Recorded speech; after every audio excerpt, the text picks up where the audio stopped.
Hello everybody, I'm Eternal Flame here, and welcome to part 9 of What If Toji Survives. Apologies that the series had to go on hiatus for a little bit. There were a couple things I need to plan out for the next episode as well as this episode, so yeah, I need to relook at my plans. So now with everything planned out, I'm ready to hop right back into the series, and I hope you all are too. Nobara had just finished her battle against the cursed spirit, and she was right now recovering. However, thanks to a certain someone showing up, she was actually recovering much faster than she would normally. Her body was healed by Yuta Akotsu, although right now she was passed out thanks to exhaustion. As Yuta asked Nanami a question, that question being, where is Yuji Itadori?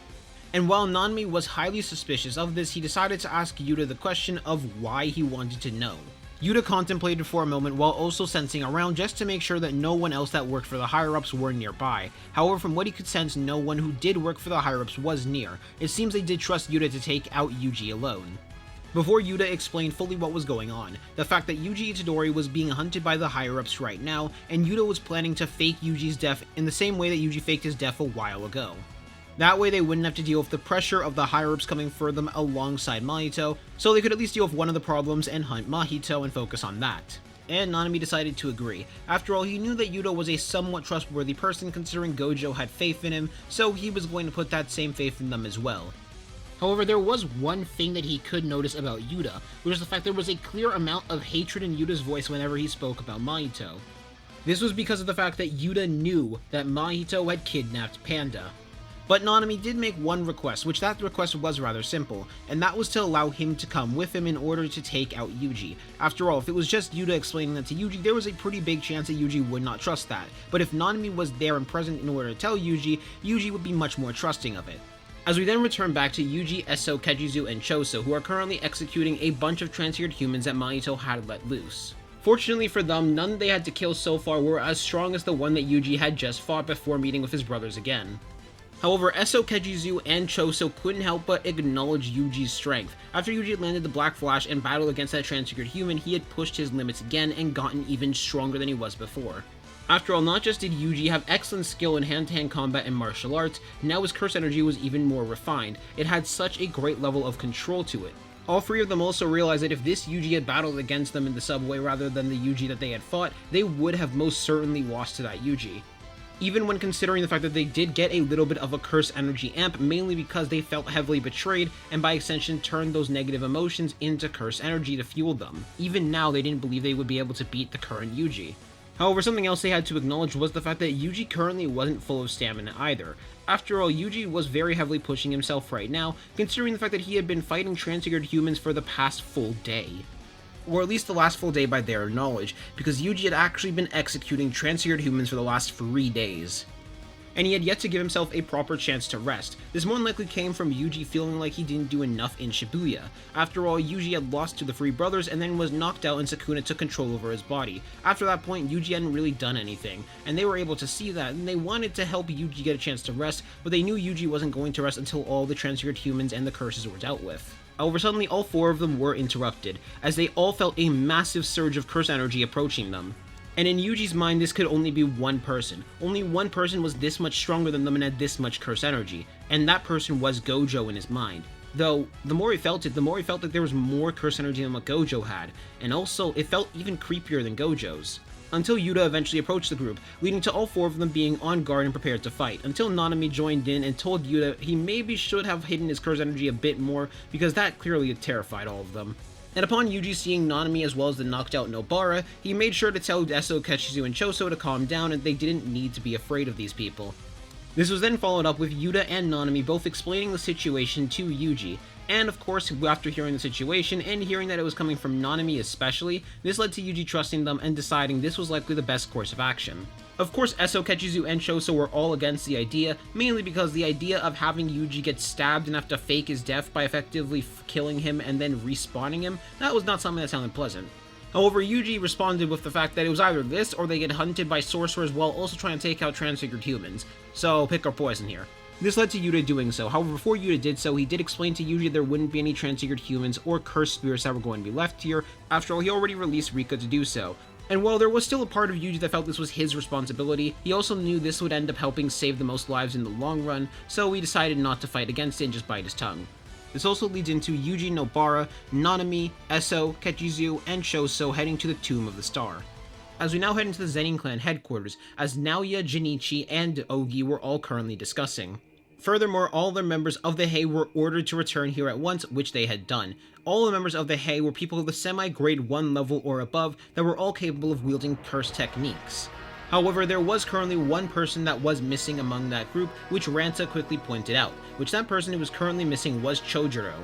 Chojuro being the very man who had built those temples and the one who had access to the Earth Hands based curse technique.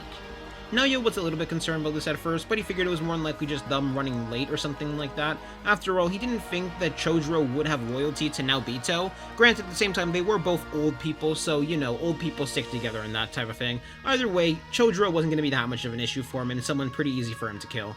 Naoya first wanted to kill both Maki and Naobito. After all, I figured those two would be the biggest steps against him, and he also just really wanted to kill Maki, and Naobito he wanted to kill to prove himself as better than. After all, Naobito was known as the second fastest sorcerer to Satoru Gojo, so he wanted that title. He knew there was no chance he'd be surpassing Satoru Gojo in speed, but he also knew that Gojo was going to stay sealed for eternity, so that was never going to matter anymore. After that, he was planning to take out the leader of the criminal underworld. After all, he had heard enough rumors by this point that it was a Zenin. He wasn't fully sure about it, he wasn't fully not sure about it, but at the same time, either way, he wanted to take them out, and it would make him look better. Even if it wasn't a Zenin, he still wanted to take them out either way. Megumi was currently off limits, mainly because of the existence of Toji, who Naoya knew he wasn't anywhere close to actually being ready to fight yet. And it wasn't long until the barrier around the Zenin clan had detected that both Naobito and Maki had entered, with Naoya making an order. Naoya making the order to make sure that no one was going to interfere with his battle between Naobito unless it was absolutely necessary. At the same time, Ogi headed down and headed into the weapons vault of the Zenin clan. As Maki and Naobito arrived to the area and the two of them nodded towards each other. After all, they knew that they both had separate things to do right now.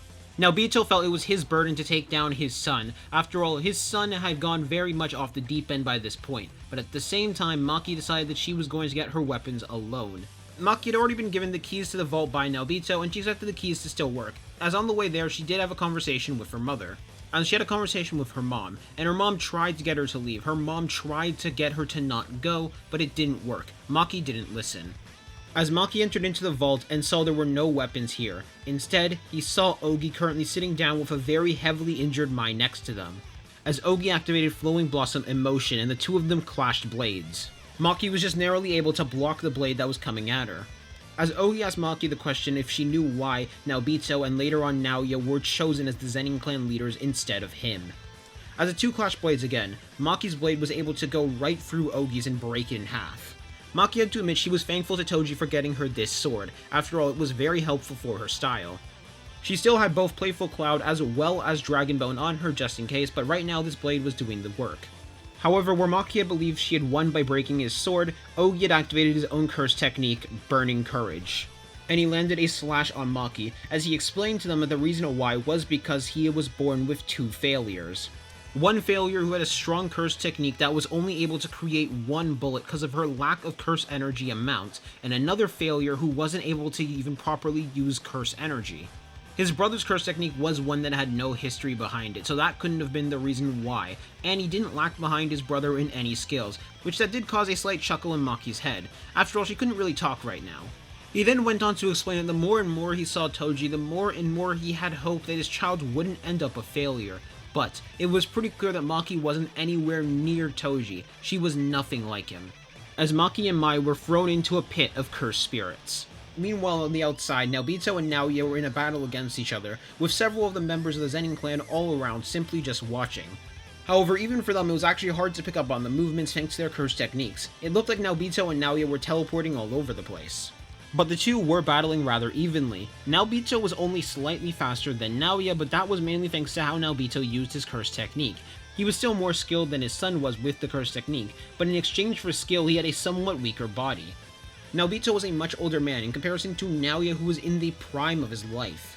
So on top of having a physical advantage, Naoya was also going to have another advantage, which was endurance. After all, he had a better body for this. But more than that, there was something else more dangerous about this fight, which was the fact that Naoya could still learn mid-battle against Naobito. He could mimic Naobito and figure out how Naobito is doing things. If Naobito's skills were to be picked up by Naoya, Naoya would be able to destroy Naobito thanks to his physical advantages. However, Naobito knew right now that no matter what, he was probably going to lose as well. Even if he did manage to beat Naoya, he was still going to have to deal with tens of other Zenin clan members while being extremely exhausted. However, the best he could do, at least for them, was take down as many people as possible. As Naobito and Naoya both landed a punch on each other's cheeks at the same time, sending each other flying into the wall, with Naobito making a harder crash into the wall than Naoya did. As we then return to Maki and Mai, who are currently having a conversation, as Mai explains to Maki that she was the reason why Maki was so behind. In truth, Maki had the exact same potential as Toji. That was something that Ogi was right about. However, she would never be able to get stronger. That was because Mai herself never wanted to get stronger, and in the world of cursed energy, twins are treated as the same entity. So long as Mai existed, Maki was never going to achieve her full potential, and this was something she realized for a while now, and Maki had been becoming to realize, but she never really had a way to fully confirm it. Maki had always felt like she had a limiter on her body, a limiter that was limiting her physical power, but she was never sure why or how this worked. Maki had tried to overcome that limit via using weapons, which is the actual reason she came here, but she could see that now that wasn't going to actually help her. Weapons were not the answer to this. As Mai explained that she was going to die from her battle injuries anyways, so she might as well leave her sister one final thing, and she gave Maki one final request: eliminate the Zenin clan. As Mai had turned her body into the Soul Split Katana, and Maki could finally feel it, a massive physical amp to her power, her speed, her durability, everything about her was getting stronger, but more importantly, she could no longer feel those ounces of curse energy that she knew she had originally. She was free. She was free from the chains of curse energy at last. As all of the curses in the Cursed Spirit Pit were executed by Maki in a blink, before she appeared in front of her father. And as Ogi saw Maki again, his heartbeat began to race, as he felt a nervousness overcome him, one he hadn't felt in a long while, as he saw Maki as Toji. And before Ogi could say another word, Maki had cut right through him. In one hand she was holding the blade that was given to her from Mai, and in the other hand she was holding the blade that was given to her by the other person free from the chains of cursed energy. As Maki had said to herself, let's get started. As several members of the Kukuro unit began to enter in order to just mainly check on Ogi, wanting to make sure that things were okay. The Kukuro unit were all people that were not capable of using cursed techniques, where in exchange they had to use cursed energy to reinforce their bodies and force themselves to train constantly in martial arts. However, a moment before any of them could scream or lift up their arms in a preparation to fight, Maki had executed every single last one of them before they got the chance to even try and fight back. And right as Naoya was about to try and get up, suddenly a blade went through his chest, the blade that belonged to Maki. As Maki had gone to the area where Naoya had crashed against the wall, and used that in order to catch Naoya off guard and stab him through the chest. This leads into the rest of the Zenin clan execution going very similar to how it happened in canon, except for the fact that Naobito is also there in order to help out Maki. However, when they finally reached the end, that just left Naobito and Maki alive, as Naobito had to ask Maki a question. Naobito asked Maki if she was going to execute him as well. And Naobito could see that Maki was genuinely contemplating this. After all, Naobito was a member of the Zenin clan, he was the leader of the Zenin clan, and all the mistreatment did happen while he was the leader. But at the same time, she also knew that Naobito, despite being the leader of the clan, wasn't really respected and considered more of a drunken fool. At that point, he didn't really have much power over the clan, other than in name. So this led Maki to telling Naobito that she wasn't fully sure yet. She wasn't sure yet if she wanted to kill him or not, but she would figure that one out later. As Maki and Naobito began to leave the Zenin clan headquarters in order to go meet up with the others. Though when Maki looked into her phone, she got a text from someone that she wasn't expecting, that text being from Yuta Akotsu on where to go. And an hour after Maki and Naobito had left, two people entered into the Zenin clan headquarters, those two people being Mahito as well as a transfigured human. This transfigured human had a similar appearance to the one Yuji had fought, however it was a little bit different, as his eyes felt a little bit older. As a transfigured human also had a slight look of sadness in his eyes. After all, this transfigured human was a member of the Zenin clan. This was Chojuro Zenin. As Mahito then said, "It's a shame really. I was hoping I could get Ranta as well before this happened, but I guess I wasn't fast enough." As several earth hands began to wrap around each of the people that had died in the Zenin clan headquarters today. Though Mahito did have to admit he was a little bit more worried than he could have believed. After all, he had prepared for a lot of things. He had prepared for Yuji, Nobara, and Megumi all getting stronger. He had prepared for Toji getting some new types of weapons. but he did not prepare for the possibility of a second Toji to appear. However, he was thankfully hadn't attacked yet, and he had just been patient and watching. And he had a very special idea with all of the Zenins that he had just gained, as he was going to give them their chance in order to get revenge at Maki and Nobito for killing them. However, this was quite a good learning experience as well, as he was able to figure out what the weaknesses and strength of these curse techniques were, and he was going to give them appropriate bodies in order to fit this. And that is everything for this episode of What If Toji Turned Good. I hope you guys liked this episode. I'm also excited for the next episode, as on the next episode is going to be Megumi versus the criminal underworld. Will Megumi be able to win Nagumo's tournament, and what's going to happen with everyone that Mahito just captured, as well as our other members